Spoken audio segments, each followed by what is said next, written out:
اور ایک کوٹ آپ کو سناتا ہوں، بڑا مجھے پسند ہے یہ کوٹ.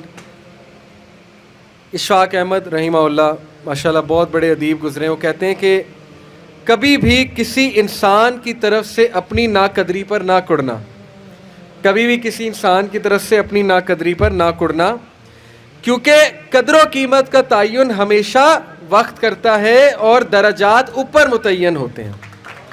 یہ بات یاد رکھیں، درجات اوپر متعین ہوتے ہیں. اگر انسانی رویوں میں الجھو گے تو زندگی بھر الجھ کر رہ جاؤ گے.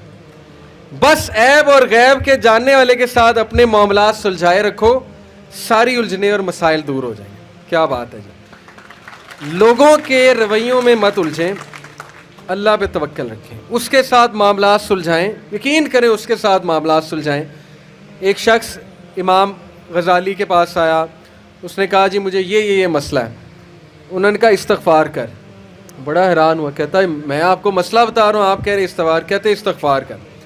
ایک اور مسئلہ لے کر آیا، کہتے استغفار کر. ایک اور شخص نے کوئی مسئلہ پریزنٹ کیا محفل میں، کہتے استغفار کر.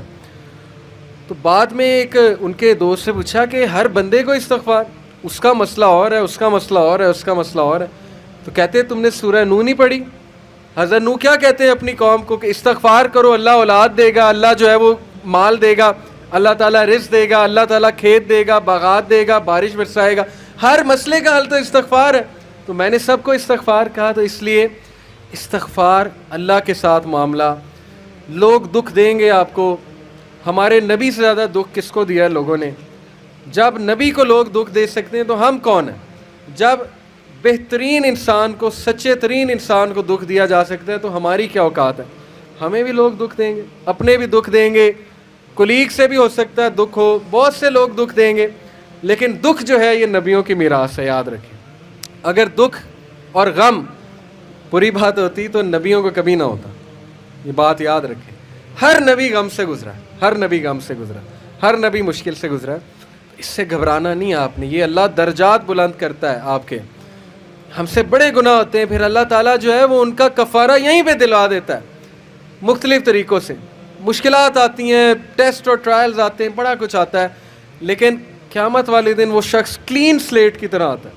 حدیث میں آتا ہے کہ قیامت والے دن کچھ لوگ بالکل کلین آئیں گے، ان کا اعمال نامہ صاف ستھرا ہوگا. تو کہا جائے گا یہ وہ لوگ ہیں جن کو دنیا میں بڑی مشکلات فیس کرنا پڑی لیکن صبر کیا انہوں نے اللہ کے فضل سے. اور آج اس نتیجے میں قیامت والے دن کچھ نہیں ہے ان کے اعمال میں، یعنی برائی کچھ نہیں ہے، صرف ان کے اعمال میں اچھائی ہے. تو یہ مشکلات کا وبشر الصابرین